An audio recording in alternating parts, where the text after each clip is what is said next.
Alors, dans cette dernière vidéo, on va voir que les espaces agricoles, ils sont très divers et de moins en moins peuplés. Commençons par la diversité des espaces agricoles.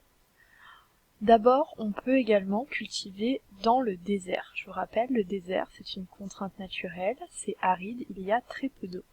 Mais sous le sable, il y a quand même des nappes phréatiques. Donc on va creuser, on va aménager des champs circulaires sur lesquels on va cultiver. C'est un peu la même chose que pour les grandes plaines du Minnesota. Ça fonctionne exactement de la même façon.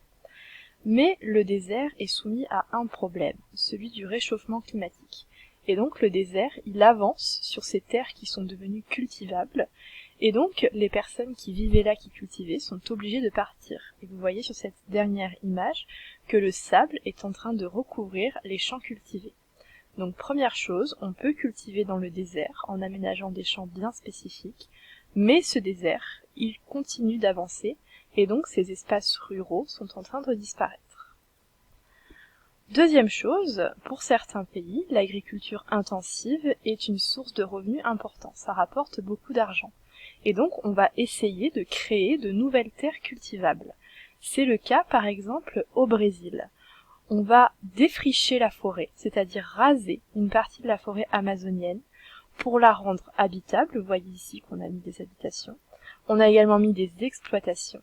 Et donc en fait, tout ce qu'on a rasé, on va le transformer en champs cultivables. Donc là, vous voyez une partie de la forêt qui est rasée. Et sur cette image, vous voyez qu'on a mis en culture de nouvelles terres. Et en fait, on a rasé la forêt pour aménager des champs de soja. Là, vous avez l'exploitation agricole. Et là, vous voyez, c'est ce qu'on appelle des open fields, comme pour les grandes plaines des États-Unis. Sauf que ça pose un problème, puisqu'on est en train de raser la forêt amazonienne, la plus importante au monde, et donc on contribue de cette façon au réchauffement climatique, et on détruit l'environnement et la biodiversité de ces forêts. Et vous voyez sur cette dernière image, là, une partie de la forêt amazonienne au Brésil en 1975, et là en 2001. Et donc vous voyez que sur le même espace, on a rasé une grande partie de la forêt, des centaines de milliers d'hectares. Et donc dans la forêt amazonienne, ce sont des milliers d'hectares chaque année qui sont rasés pour pouvoir créer des champs cultivables. Et ça, en géographie, c'est ce qu'on appelle un front pionnier. C'est l'exploitation et le peuplement de nouveaux espaces souvent boisés. Donc on rase la forêt, on va récupérer le bois qu'on va vendre, on va y installer des exploitations, quelques habitations, et on va cultiver. Les conséquences de tout ça, c'est pour pratiquer une agriculture intensive. Donc le Brésil, par exemple, c'est le plus gros vendeur de soja au monde. Ça détruit la forêt, on va donc parler de déforestation. Ça détruit l'environnement, ça diminue la biodiversité, et surtout ça renforce le réchauffement climatique. Donc ces fronts pionniers ont des conséquences importantes et graves sur l'environnement. Autre diversité des espaces agricoles, on va revenir rapidement sur l'élevage. On a parlé d'agriculture intensive, on va également parler d'élevage intensif. L'objectif de l'élevage intensif, c'est de produire le plus possible, exactement comme pour les grandes plaines du Minnesota aux États-Unis. Donc là, vous avez un exemple d'élevage de poulets, et là, un autre avec des vaches. Et donc en fait, ce sont ces grands élevages-là, c'est grâce à ça qu'on va pouvoir produire par exemple les steaks du McDonald's. Donc, élevage intensif, même chose, extrêmement polluant, il faut nourrir tous ces animaux. Ça prend de la place, mais ça rapporte également beaucoup d'argent. Autre type d'élevage, autre type d'espace, on va parler d'élevage nomade. Là, vous voyez qu'on est ici en Mongolie. On est dans des steppes, ce sont des grandes plaines, et en arrière-plan, vous avez l'Himalaya. Et donc ces peuples-là, ce sont des peuples nomades qui vont se déplacer avec leurs troupeaux pour trouver de quoi les nourrir et de quoi les abreuver. D'accord ? Donc on se déplace selon les saisons pour nourrir les troupeaux. Même chose ici en Afrique. Donc là, c'est un peu l'opposé de l'élevage intensif, on n'a pas forcément des gros troupeaux. On parlera donc également d'élevage nomade. Donc vous voyez que l'agriculture et l'élevage, ils s'adaptent aux contraintes naturelles. Dans les grands espaces, là, on pratique l'élevage nomade. Dans les grandes plaines, élevage intensif. Dans le désert, on aménage des champs bien spécifiques. Autre point, ces espaces agricoles, ils sont de moins en moins peuplés. Il y a des activités agricoles qui disparaissent. Ces villages, ils sont de plus en plus reculés, il y a de moins en moins d'accès aux services, par exemple des écoles, des hôpitaux, ça devient très compliqué. La population, elle vieillit, puisque les jeunes, ils préfèrent partir vers des villes, ou en tout cas quitter ces espaces ruraux. Et ça, c'est ce qu'on va appeler la déprise agricole. On abandonne l'activité de culture ou d'élevage dans un territoire. Donc là, vous avez l'exemple d'un petit village français.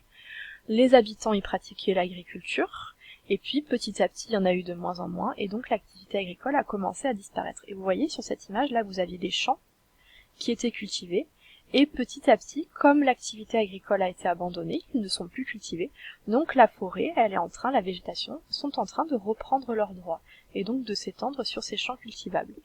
Et les villages sont abandonnés, ils sont laissés à l'abandon. Vous voyez sur cette photo que là, par exemple, cette maison, elle est totalement effondrée parce qu'il n'y a plus personne qui y habite. Donc là, on parle de déprise agricole. On abandonne l'activité agricole. Deuxième point, on parlera pour ces espaces agricoles de désertification. Ils sont abandonnés, il n'y a plus personne qui y vit, donc ils deviennent déserts.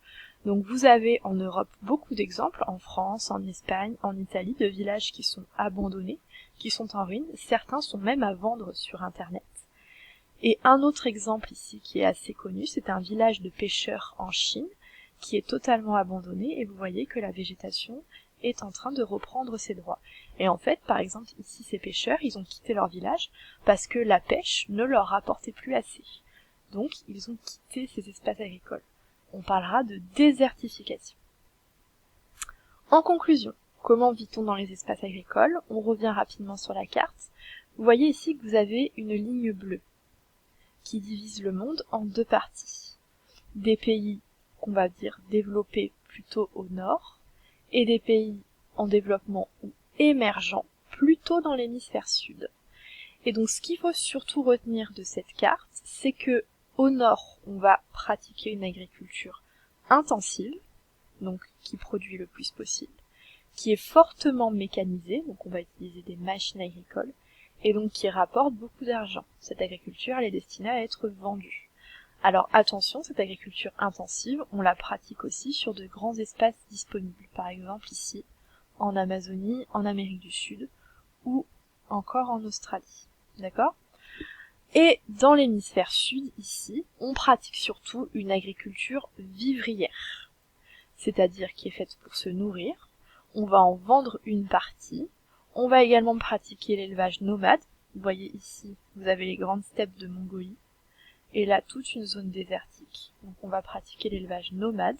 L'agriculture va s'adapter à ces contraintes naturelles. Et conséquence sur l'environnement, on a besoin de nouvelles terres pour les cultiver. Donc on va créer ce qu'on appelle des fronts pionniers. C'est ce que je vous ai montré pour la forêt amazonienne. Donc les plus célèbres sont ici au Brésil. Vous en avez également un très célèbre qui est là, c'est la forêt du bassin du Congo.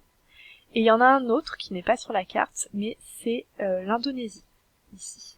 Donc ce qu'il faut surtout retenir de cette carte, c'est qu'on pratique une agriculture intensive et mécanisée principalement dans les pays de l'hémisphère nord, et une agriculture vivrière principalement dans l'hémisphère sud.